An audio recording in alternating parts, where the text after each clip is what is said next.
আমার মেয়ে ক্লাস 4-এ পড়ে। ওর অলরেডি 3টা টিচার আছে, তবে ম্যাথের যে টিচারটা সেই ইদানিং ভালো পড়াচ্ছে না। ফাইনাল এক্সামে ও ম্যাথে 100-তে 96 পেয়েছে। আপনি ভাবতে পারেন 4 নাম্বার কম, সেজন্য ওনাকে বাদ দিয়ে দিয়েছি। আপনার মেয়ে খেলাধুলার সময় পায় কখন? একটা ছোট মানুষের তো মানসিক বিকাশ হওয়ার জন্য খেলাধুলা করা খুব প্রয়োজন। আর খেলাধুলা, তবে হ্যাঁ মাঝে মধ্যে মোবাইলে গেমস খেলে, এই আর কি। আচ্ছা যাই হোক, আপনি কোন বিশ্ববিদ্যালয় থেকে ম্যাথে মাস্টার্স করেছেন? জি, আমি কেশবপুর জাতীয় বিশ্ববিদ্যালয় থেকে রাষ্ট্রবিজ্ঞান অনার্স করেছি। তবে স্টুডেন্ট পড়ানোর অভ্যাস আমার আছে। কোন রাষ্ট্রবিজ্ঞানের স্টুডেন্ট দিয়ে আমি আমার মেয়েকে পড়াবো না। আপনি প্লিজ আসতে পারেন। কিন্তু ম্যাম, আমি তো 4th গ্রেডের ম্যাথ করাতে পারবো। আপনি প্লিজ আসেন, আমি সোহাগ স্যারের সাথে কথা বলে নিব। I have done honors in political science, that's fine. But I can do 4th grade math very easily. Don't need to do honors or masters to do 4th grade math, ma'am. I can do it. ভালো থাকবেন। না ভাই, গ্রামে ফিরে যাবো না ভাই। শহরে আমি কিছু করতেছি, নিজের প্রমাণ করতেছি ভাই।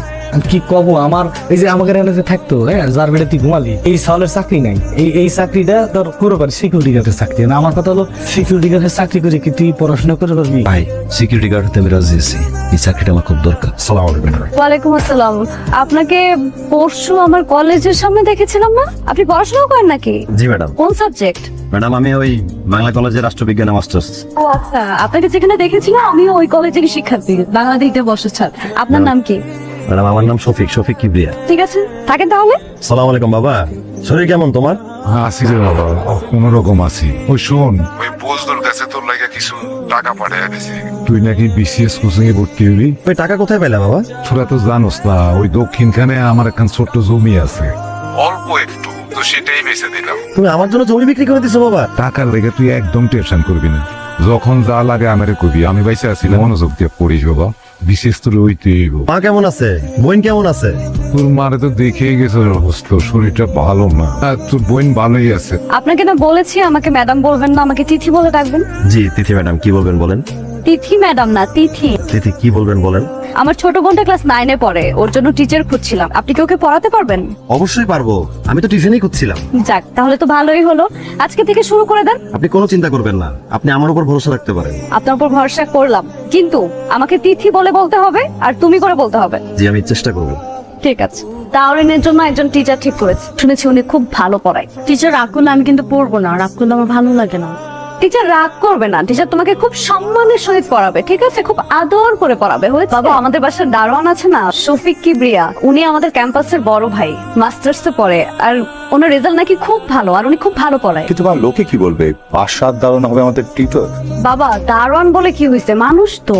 দেখ মা, তোদের দুজনকে নিয়ে আমি টিউশন করবো না তো কে করবে? তোরা ছাড়া কি আমার কেউ আছে? দেখ, তুই যেটা ভালো মনে হয় সেটা কর, কিন্তু টিচারকে বলবি এই গাথাটাকে ঠিকঠাক মতো পড়াতে, রেজাল্ট ভালো করে। Emails can be different type depending of the purposes.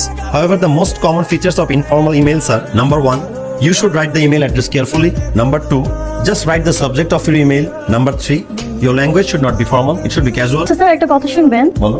আমার আপু না ইংরেজিতে খুব দুর্বল, আপুকে একটু ইংরেজি পড়াবেন। আচ্ছা, তুমি এখন পড়ো, তোমার আপরটা পরে দেবো। একটু পড়ান স্যার প্লিজ। আপু আসো। কি খুব পাকনামি হচ্ছে না? ও তো অনেক দুষ্ট, আপনাকে নিশ্চয় অনেক বিরক্ত করছে। জি না, আমাকে বিরক্ত করছে না। আপু, ঢাকা শহরে এত টিচার থাকতে তুই সে দারোয়ানকে আমার টিচার হিসেবে কেন রাখলি? কারণ উনি খুব ভালো একজন শিক্ষক। কিন্তু আমি তো খোঁজ নিয়ে দেখেছি সে একজন রাষ্ট্রবিজ্ঞানী স্টুডেন্ট। তুই কেন তাকে আমার গণিত এবং ইংলিশের টিচার হিসেবে রাখবি? আমিও খোঁজ নিয়ে দেখলাম উনি খুব ভালো একজন টিচার, আর তোকে খুব মন দিয়ে পড়াবে। আমাকে মন দিয়ে পড়বে নাকি তুই মন দিয়ে দেখবি? তুই কিন্তু ইদানিং অনেক বেশি বকবক করিস, আর পেকেও গেছিস অনেক। এই বুঝলো ভাই, এই চেয়ার টেবিলগুলো কার? কোথা থেকে নিয়ে আসছো? এগুলোতে কি করবা? একসাথে এত প্রশ্নের উত্তর কিভাবে দেবো? এই টেবিল চেয়ার আমি তোর জন্য আনছি মিরপুর 12 থেকে। এক বাসা খালি করছে, এটা পরিত্যক্ত ফেলা রাখছে। আমার মনে হয়েছে এটা আমার ভাইয়ের জন্য দরকার। তুই নিচে বসে পড়াশোনা করিস, আমার না ভালো থাকে না। এই জন্য ভাবলাম যে আমার ভাই টেবিল চেয়ারে বসে পড়াশোনা। স্যার, আপুর বিষয়টা কি করলেন? কোন বিষয়? ওই যে আপুর পড়ানো বিষয়টা, আপু তো ইংরেজিতে ফেল করে। তাকে ইংরেজি কি পড়াবো বলো? সে তো অনার্স করছি। কি বলেন স্যার? না পারলে শিখতে হবে না? বাদ দাও, কথা পরে বলো, বইটা খুলো, চলো পড়ি। স্যার, আপুকে আজকে শিখান। তোমার আপুকে আমি মনে মনে কেন খুঁজতে যাবো? তাহলে কাকে খুঁজবেন? কাউকেই না। আচ্ছা, তাও ভালো। আপনার মনকে আমার আপুকে খুঁজতে হবে না, আমার আপুর মনে আপনাকে খুঁজবে। অনেকক্ষণ ধরে তো না না বলছেন। এখন আমি আপনাকে একটা শার্ট গিফট করবো, সেটা আপনাকে নিতেই হবে। আপনি আমাকে দিতে চাচ্ছেন সেটা ঠিক আছে, তো আমি তো আপনাকে গিফট দিতে পারবো না।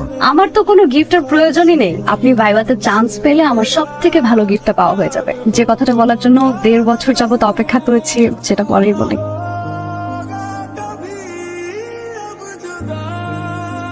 আমার সঙ্গে আমার ব্যক্তিগত কিছু কথা ছিল।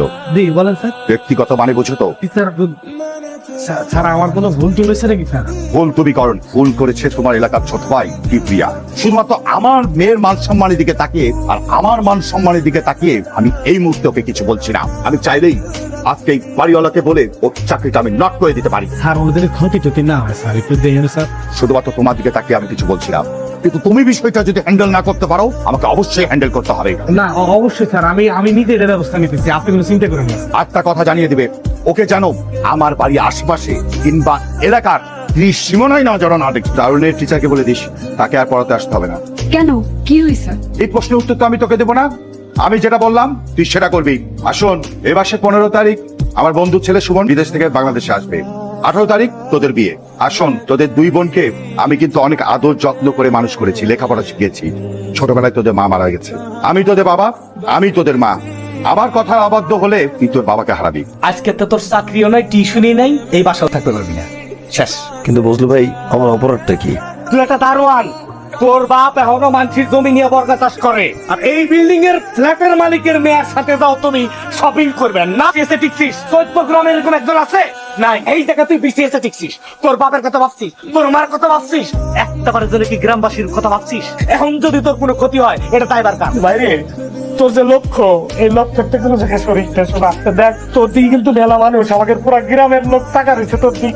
যে সব মিলিয়ে ঢাকা আইসিলি ওই সব ঠিক করে আজকের পরে আপনার সাথে আমার আর দেখা হবে না। 18 তারিখ আমার বিয়ে, বিয়ের দিনে হাজবেন্ডের সাথে ইতালি চলে যাব। আপনার বিজনেস এর ভাইবার রেজাল্টটা দিলে যদি আপনি টিকে চান ফেসবুকে একটা স্ট্যাটাস দিন, আমার ফোন তো সুইচ অফ থাক। আচ্ছা, আমার জানার দরকার নাই, আপনার জন্য একটু রান্না করে নিয়ে আসছি। এটাই মনে হয় আমার হাতের লাস্ট রান্না করা। আমি কি আপনার হাতে একটু ছুঁয়ে দেখতে পারি?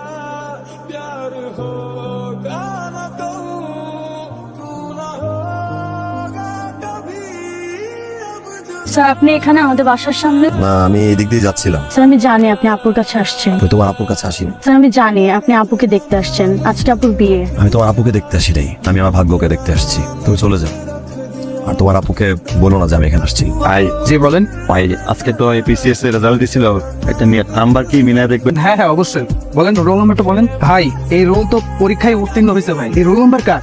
আমার। বলেন কি প্রিয় ভাই ও বোনেরা, আমাদের এই যাত্রী ভাই বিসিএস পরীক্ষায় উত্তীর্ণ হয়েছে, সে একজন বিসিএস ক্যাডার হয়েছে, সবাই তার জন্য করে তালি।